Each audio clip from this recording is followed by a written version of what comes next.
Hello and welcome back to the One Hotspur YouTube channel. Today I'm joined by Charlie and Bodhi, and we are going to be talking about potential managers. Um, Obviously, we've been linked with Conte, Pochettino, and Ten Hag pretty frequently in the past few days. So we're going to talk about who we would prefer and why, and who we think is the most likely. So Charlie, let's start with you. Who do you think is the most likely? We'll start with that, and then who do you want? The most likely, the most likely is probably, that's a hard question, really, because you never know. Mhm. There's so many sources, as you've seen, Toby, on your Yeah. posts. Like yesterday, you posted Mauricio Pochettino's Real Madrid favorite, and then 20 minutes Mhm. later, from a news source that Conte is. So Yeah. it's very on and off. And there hasn't been much news about Ten Hag lately either. So I'm going to go for Conte because Poch is still at PSG. Well, Conte has been sacked, but Mhm. it could go either way, to be honest. Yeah. I'm really happy because Conte is not ideal. He could be another Jose in that kind of Mhm. sense, but I wouldn't be totally against that. I mean, if you told Mhm. me that we could get Conte after, after the season we've had and having Ryan Mason as manager for a bit, I probably wouldn't have believed you. So it's not Mhm. perfect, but it's far from not ideal. Yeah. So yeah, I'm happy with Poch. I'm happy because I'm 100% sure this. Hopefully this isn't a jinx, but I'm 100% Mhm. sure it'll be either Poch, Conte, or Ten Hag, which are all Mhm. good choices in my opinion. Yeah. So yeah, I'm happy with that. Yeah. What I about you, think, Bodhi? buddy, Oh yeah. manager hunt. For me personally, I really want Ten Hag. I think for Poch would always be someone that you would think, Poch would always be someone that you'd think of instantly for what Levy wants. But if you think about it, you still have the players that got him sacked in the first place. So Mhm. it's like if unless you're willing to get rid of them to make way for new players and put money into this team, Poch isn't ready to come back yet. And I Yeah. think, and like you said on your post about why you think Conte wouldn't work, I completely agree with you. So Mhm. logically, for me, the most reasonable option would be to sign Ten Hag. Yeah. Um, I think I as you agree, to be honest. Yeah. as you can see, Bodhi's multitasking and making an edit of Joaquin Anderson. But I'll summarize that post I made the other day really quickly, so you guys know what we're talking about. But I essentially just said that I don't think Conte is a great idea because you look at his last two jobs, he spent over 250 million, and he only lasted 2 seasons, or it's something like that. And we all know that Levy isn't going to spend that money. And people are saying, "Oh, well, if he comes, he's got to be guaranteed money. Otherwise, he wouldn't come." And that's exactly what we said about Mourinho when he came in. And look where we are now. Yeah, Um, but you see, the thing is, and then, yeah, I agree with that. Sorry, I just wanted to say this. I agree with that, but at the so, same time, it's not that Jose didn't have any money spent. He didn't spend too much in the summer, but he did bring in 7 players. The problem is he didn't bring in the right players. Okay, Højbjerg and Bale were decent signings. He didn't even play Bale, so actually just Højbjerg worked out. Reguilon was good at the start, but after that he wasn't good. But so Højbjerg was a great signing. But except for that, Joe Hart for free. Vinicius was all right, but didn't get played. So if Jose went all out, actually, as you said, Levy wanted a lot of those signings. Jose wanted a centre back, and he didn't really get one. But if we mhm, really went out for a centre back, it probably would have worked. It's not that he didn't get any freedom in the transfer market. We did bring in quite a few players, considering the situation that we had with Corona at that time as well. It wasn't the end of the world. So I wouldn't go that far as to say that Levy won't give any freedom to Conte. It all depends on if we'd actually bring in the right players this time, in my opinion. I think the that 7 new players over the summer transfer market last season is really misleading, and like the amount of funds we spent is really misleading. I I know would we only classify spent like Reguilon 60 million or Yeah, something. because I would classify Reguilon as a great signing. Maybe that money would have been better spent on a center back. Yeah. But I think that was more of a Daniel Levy signing than a Jose Mourinho signing. And I think Gareth Bale was the same thing. That was more of a Levy signing than a Mourinho signing. But if you look at the 7 transfers, Joe Hart on a free, so you can barely count that as really a transfer. I mean, Mourinho just Yeah. needed a backup keeper because he didn't trust Paulo Gazaniga. Then Carlos Vinicius, what was it? We spent like $2 million on a season-long loan, so barely spent money again. Gareth Bale, another loan. I'm not sure how much we spent on him, but I think like his wages mostly. went up. I think it was like 12.5 million over the course of the season. So again, not a lot of money spent there. Because that's counting wages. So anyone that you sign, the wages are going to rack up. I mean, obviously not as much as Bale, but who else? We signed Højbjerg, great signing, only 15 million. Reguilon was quite expensive. We already said that. Joe Rodon, not exactly who Mourinho wanted. And what did we spend on him? Like 10, 12 million. And I'm blanking on who our seventh signing was, which I always get to six. Well, it was wait. Vinicius, So, Rodon, Højbjerg, Reguilon, Bale. Oh no, I'm forgetting. Oh, Hart Doherty. and Doherty. Yeah. Okay, so Doherty, that was a flop. We can agree on that. Yeah. Although I think towards the end of the He season, turned up. He turned up in the improving. last game of the season. Yeah. Congrats to him. I think he has. I think he should be given another chance. I mean, people don't always go into their new side, but so if you look at it that way, like there wasn't a ton of funds given to him, and then if you look at his January window, we brought in Jedson Fernandez for whatever reason. No, you're mixing it up. That was the season before. No, it wasn't. We brought in Jedson Fernandez last January, or not this season. The season before Jose Mourinho's first January. About that. Yeah. And he brought in Jedson Fernandez and Steven Bergwijn, who Bergwijn was kind of pricey, but Fernandez was another loan. I think we spent like 4 million on his loan. Yeah. Talking about Bergwijn, there's this is off topic, but I really hope we don't let him even on loan to Ajax because I mean Ajax want to get it down to even 15 million. I mean if Levy lets this happen, I think Levy actually rates Bergwijn because one of the reasons Levy did sack Jose was because he wasn't playing players like Bergwijn, Bale, Ali. Yeah. So I don't think that will happen. Levy's too proud. If it does, I'm going to be really, really, really pissed off.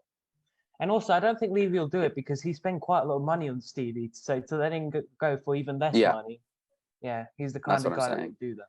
I think even if Bergwijn was showing like no signs of improvement or like not showing anything on the field, Levy would be too proud to let someone that he spent 25 million on let him go after just a year and a half for such a deficit. So sell him, let him go for 15. Levy's way too proud for that. So unless we sell him at a gain, I don't see Bergwijn leaving the summer unless it's on a loan. But back to the managers. Ten Hag, I think, would be the best case scenario. And I think Conte, his academy and his last job at Inter Milan, he didn't bring anyone through to the first team. And I mean, we're at a stage right now with our academy where Oliver Skip. I mean, a couple of these players aren't really parts of our academy, but like Ryan Sessegnon, Jack Clark, Dane Scarlett, Alfie Devine, they're all ready to come through. And I think I'm not. Yeah. Keep going.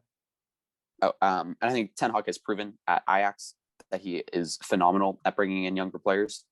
And obviously, we're in the Conference League, which people are upset about. But I think Conference League is going to be a really good competition to develop those players. And more, I mean, Marcel Lavinier, Elliot Thorpe, if he doesn't leave this summer, Harvey White, Troy Parrott, I would assume Troy Parrott's going to go out on loan again. But Kiana Tete, maybe he'll get his first team debut next season. So there's a lot of players who I think the Conference League is going to be really good for if the next manager plays his cards right. So we'll see how that goes. But Charlie, you can go ahead. Scarlett will be top scorer in the Conference League, mark my words. Anyways, I actually agree with that. Conte is not the best at that. I mean, knowing Conte, he'll probably bring in Ashley Young or something. I don't think honestly, Conte is very controversial. So honestly, if he came in, I wouldn't be shocked if he sold Skip back to Norwich or some crap. So it's very risky to bring in Conte. I'm actually thinking about it. I was actually really Conte in before, but you know, I don't think Levy would even go for him because think about it. Levy said that the biggest regret he's ever had is getting rid of Poch, and then he went with a big Mm-hmm. risk at getting Jose for a ridiculous wage for a manager. So Mm-hmm. reports say that we could offer him 20 million as a wage because he is very pricey. Would Levy go for the exactly same risk for even a bigger wage? Yeah. I don't think so. I mean, I think he'll really try. That's what he's trying to do. Really trying to get Poch and maybe Ten Hag. Poch or Ten Hag for me are ideal options. As I said before, I think Poch would be, for me, the ideal one. But, I mean, Ten Hag's close as well. I really don't mind if it's Poch or Ten Hag because, yes, Poch might be a bit early. But as I said, Poch wouldn't come back unless he was guaranteed freedom in the transfer market with the budget and also freedom in getting rid of the exact players that got him sacked. So we can definitely expect the likes of Dyer, Ali, I don't know actually about Ali, but Dyer, Winks, Sissoko, etc., to get sold because Poch never actually wanted Sissoko, I think, as I remember.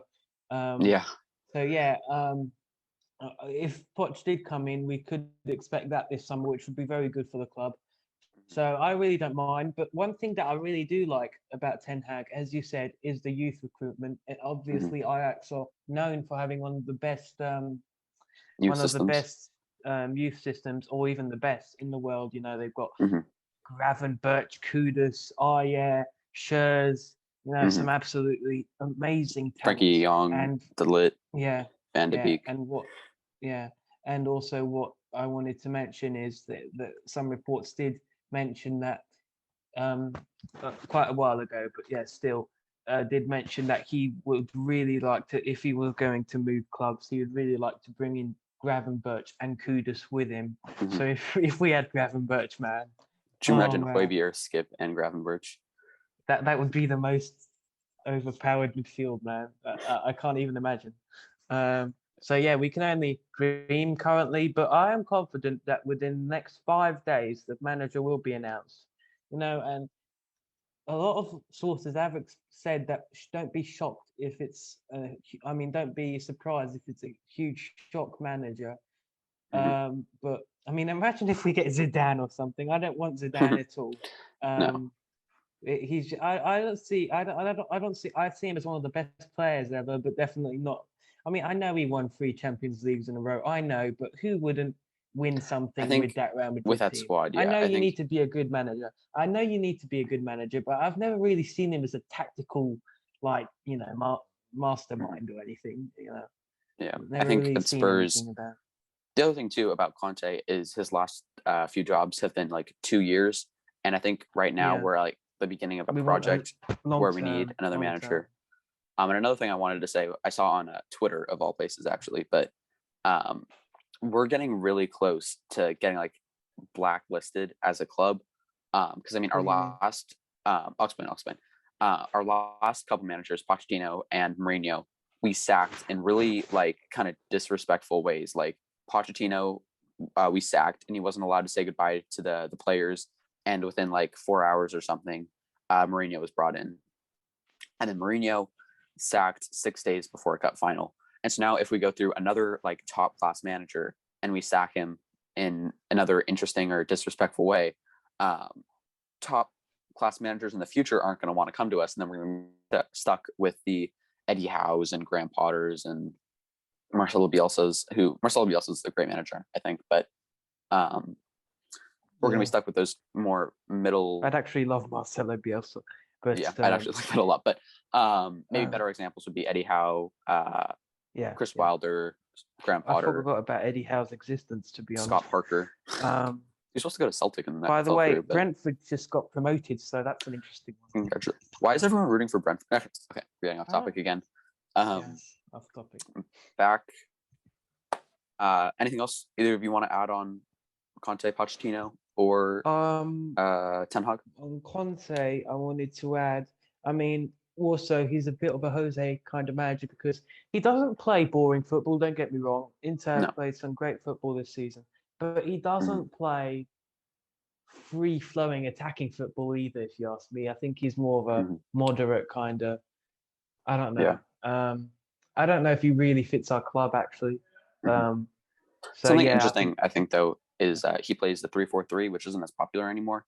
But I think the 3-4-3 I think that would work with us. Though. Yeah, I think that would Possibly. suit Reguilon, Sessegnon, Doherty, and Tanganga really well, because I think Tanganga could slot into that right center back role. But you see, he plays for 3-4-3, but that's at Inter. Inter have the ideal players for that. They have 3 big centre backs. Yeah, he that's the didn't other thing play is we would that need at to sign Chelsea. more So if he intimidating. did come to us, it's not guaranteed that he'd actually play that. But that's a good point.